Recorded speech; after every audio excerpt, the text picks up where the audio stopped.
সকালবেলায় উঠে মনটা ভালো হয়ে গেল চারিদিকে রোদ ঝলমলে দেখে, কিন্তু কিছু করার নেই, সেই গতানুগতিক অফিস তো যেতেই হবে।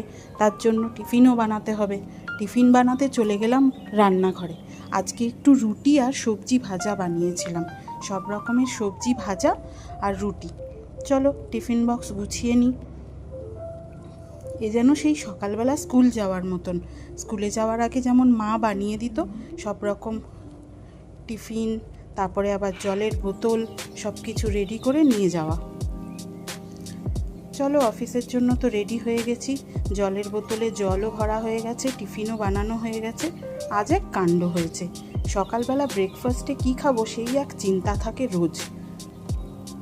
একজন বলল ধোসা নিয়ে আসবে, সে আর নিয়ে আসলো না। এই হচ্ছে সেই সোনালি ম্যাডাম, লাস্ট পর্যন্ত আমাদেরকে দেখো শুকনো রুটি চেপোতে হচ্ছে, আর এই আনন্দ করে খাচ্ছি। এ খাওয়াতেও আলাদা আনন্দ আছে। চলো অফিসে চলে এসেছি, আস্তে আস্তে দিন শুরু করি, আবার বিকেলে কথা হবে। টাটা সবাইকে।